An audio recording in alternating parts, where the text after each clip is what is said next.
Премиерот Заев е убеден дека референдумот ќе биде успешен. Не верува дека ВМРО-ДПМН ќе повика на бојкот.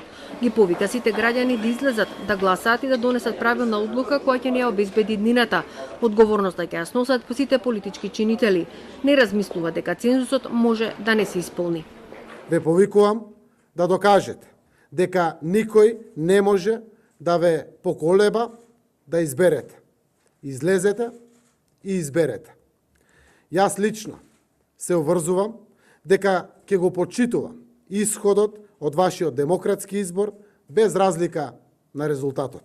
Не сакам ни да помислувам што доколку не биде исполнет цензусот. Цензусот треба за пример да го постигнеме, ако не сега кога.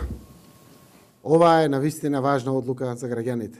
Често зборуваме за историски одлуки. Ова е историска одлука. И председателот на парламентот Талат Џафери очекува висока излезност на 30 септември, но сепак не отврди можноста доколку не се постигне цензусот на референдумот собранието да продолжи со спроведувањето на договорот со Грција преку пристапување на уставни измени, а за кој Џафери очекува и поддршка од ВМРО-ДПМН. Во зависност од секаква варијанта можна, значи оставен простор да не биде затворен процесот, него да се остави отворена врата за процесот да може да се проследи и во понатамошниот тек на нештата и во тој контекст ниедна сериозна институција не може да постави бариери за кои што не може да ги надмине од пост. Кампањата за референдумот ќе стартува на 10 септември. Законот за ратификација на договорот со Грција, Џафери ќе го испрати на објавување во службен весник по завршувањето на референдумот и без подпис од председателот Иванов.